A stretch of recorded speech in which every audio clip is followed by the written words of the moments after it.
Assalamualaikum warahmatullahi wabarakatuh. Salam Rahayu. Berjumpa lagi di channel YouTube Beta Yuwana. Alhamdulillah, sore hari ini kita dapat menyapa kembali sahabat-sahabat Beta Yuwana dimanapun Anda berada. Dan kami selalu mendoakan agar sahabat-sahabatku senantiasa diberikan kesehatan dan hidup yang penuh dengan keberkahan. Hari ini kita akan membahas salah satu dapur pusaka yang istimewa dan spesial. Karena jenis dapur pusaka ini sangat jarang sekali kita temui ada di pasaran atau di masyarakat. Dan tentunya dapur pusaka ini menjadi buruan kolektor.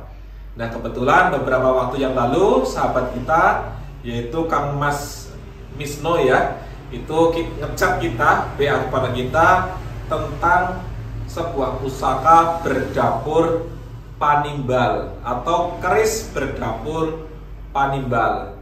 Nah, hari ini kita akan melakukan review terhadap salah satu dapur pusaka yang spesial tadi, yaitu keris berdapur Panimbal. Nah, ini kita ada beberapa bilah pusaka koleksi Griya Wiyata Padmanaba dengan dapur Panimbal. Kita ada sekitar 3 atau 4 bilah ya keris Panimbal. Tetapi akan kita review hari ini salah satu atau keduanya ini ya. Salah satunya saja ya nanti ya. Salah satu saja keris berdapur Panimbal. Saya akan mengambil contoh keris ini karena ricikannya masih relatif jelas, sehingga nanti kita bisa gunakan sebagai sarana edukasi terkait dengan keris atau pusaka berdapur Panimbal. Nah, ini warangkanya seperti ini, warangka pusakanya. Warangka pusaka seperti ini dinamakan atau bergaya warangka Wulan Tumanggal. Jadi karena bentuknya seperti bulan yang terbelah ya, bulan yang terbelah atau bulan sabit. Nah, untuk jenis warangka seperti ini itu sudah melibatkan atau alkulturasi budaya Islam ya, atau Islami antara waktu itu sejarahnya Kekaisaran Turki dengan Mataram Islam. Jadi karena ada hubungan diplomasi, kemudian ada akulturasi budaya mempengaruhi dalam perkembangan bentuk warangka-warangka seperti ini dinamakan warangka Wulan Tumanggal. Kemudian dedarnya ini cukup unik ya. Dedar seperti ini dinamakan dedar lempuyangan. Lah, ini untuk serat kayunya cukup indah, elok sekali. Untuk warangka ini terbuat dari kayu nogosari. Jadi ini terbuat dari kayu nogosari. Kita pesan di salah satu pengrajin warangka di daerah Imogiri, Yogyakarta. Nah, kemudian pendoknya ini menggunakan jenis pendok bunton dengan tatahan halus bergaya naga ya, naga gajah. Kemudian mendaknya ini berbahan perak dan intan. Nah, kalau kita sekilas kita lihat, kita seperti ini kan ya. Nah, itu kelihatan di gonjonya. Ini gonjonya itu kinatah emas yang dinamakan dengan lung krokot. Lung krokot ya, ini kinatahnya, model kinatahnya. Nah, seperti ini ya warangkanya. Nah, kita lihat bilahnya.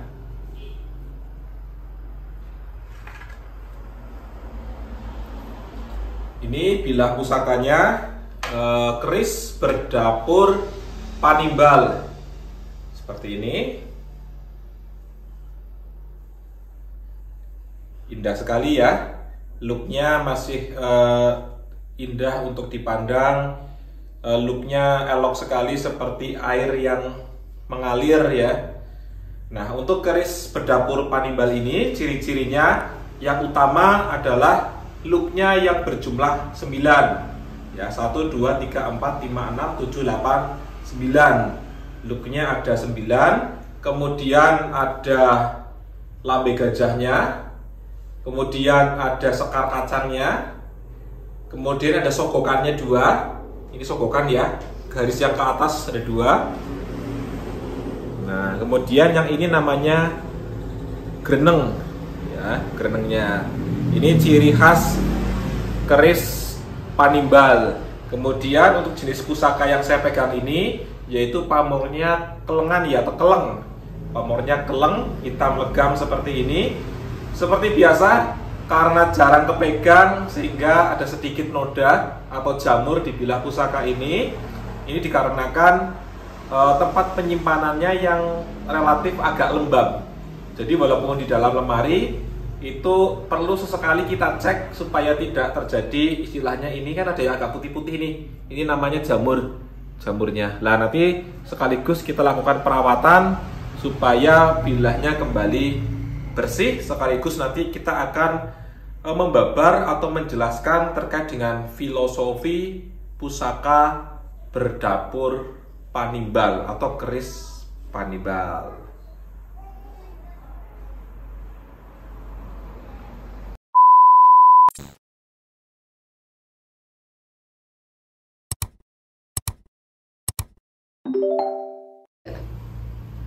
Kita lakukan pembersihan ya. Jadi ini kan banyak sekali noda-noda, biang karat maupun jamur. Jadi kita bisa lap saja menggunakan tisu atau bekas masker secara merata. Kalau ada noda atau biang karat, langsung kita setip ya pakai penghapus. Tapi kalau cuma noda kecil, cukup pakai tisu atau ini kain ya. Nah, setelah itu kita olesi minyak.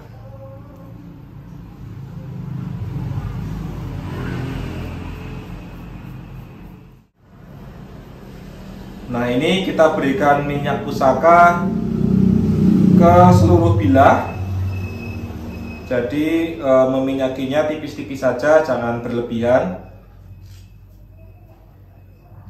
Diminyaki secara merata agar bilah terhindar dari karat maupun jamur ya, biar nggak kena jamur. Nah, ini setelah sudah diminyaki, nanti kita tiriskan dulu, posisinya seperti ini supaya minyak-minyak yang ada di atas turun ke bawah. Setelah itu baru bilah pusaka dimasukkan ke dalam warangka. Jadi jangan ketika bilah ini banyak mengandung minyak langsung dimasukkan ke warangka, jangan, nanti akan rusak di ujung bilahnya ya. Ini pusaka setelah diminyaki seperti ini.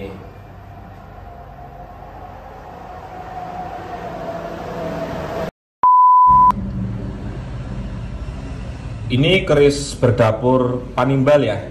Jadi keris berdapur Panimbal ini zaman dulu banyak dimiliki oleh kalangan abdi dalam karena dipercaya memiliki tuah yang menyebabkan pemiliknya dipercaya oleh atasannya, termasuk raja. Jadi untuk melaksanakan berbagai tugas, biasanya raja atau pimpinan mempercayakan kepada abdi dalam terpilihnya untuk dapat melaksanakan tugas-tugas yang telah dibebankan kepadanya. Jadi pada zaman dulu kala itu suatu kehormatan besar jika seorang abdi dalem itu ditimbali atau dipanggil menghadap ngarso dalem atau raja, dan biasanya ada suatu yang dianggap sangat penting atau sifatnya urgent ya, mendadak, sehingga titah atau dawuhnya, perintahnya dari sang raja itu harus disampaikan secara langsung kepada orang kepercayaannya.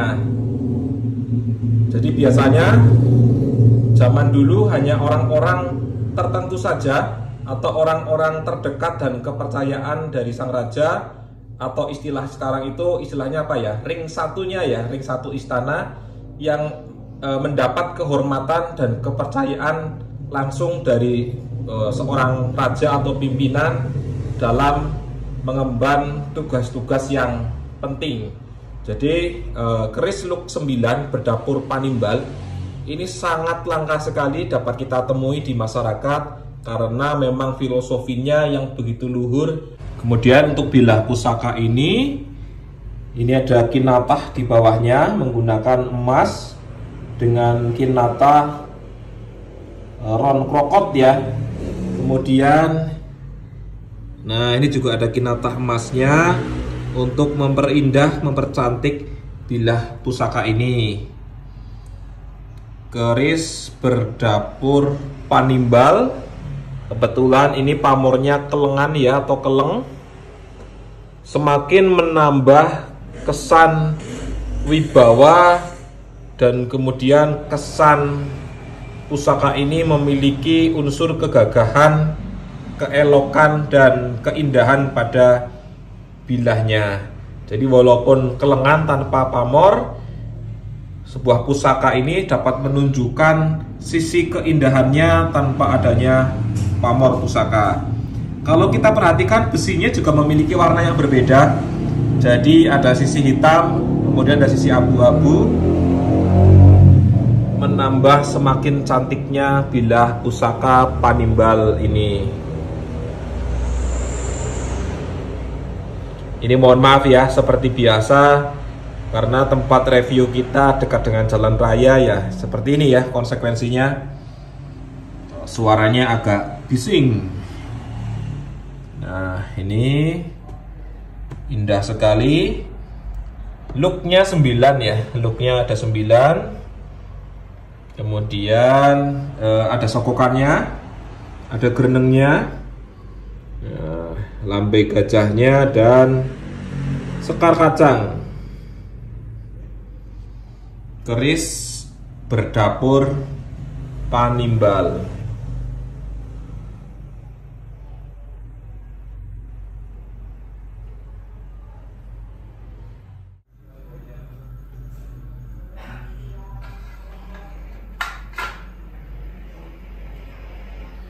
Nah, demikian pembahasan kita sore hari ini terkait dengan keris berdapur Panimbal. Semoga yang dapat kami sampaikan ini menjadikan sebuah manfaat dan edukasi belajar bersama tentang pusaka-pusaka Nusantara. Saya harapkan juga sahabat-sahabatku sekalian juga akan tumbuh rasa cinta untuk merawat benda-benda peninggalan budaya maupun pusaka-pusaka Nusantara. Kami juga menunggu DM maupun chat dari sahabat-sahabatku sekalian jika ada keinginan untuk direview jenis-jenis pusaka tertentu. Jikalau di tempat kami ada, nanti akan kita sharingkan atau kita review benda pusaka tersebut. Sekian dari kami, matur nuwun. Wassalamualaikum warahmatullahi wabarakatuh. Salam Rahayu.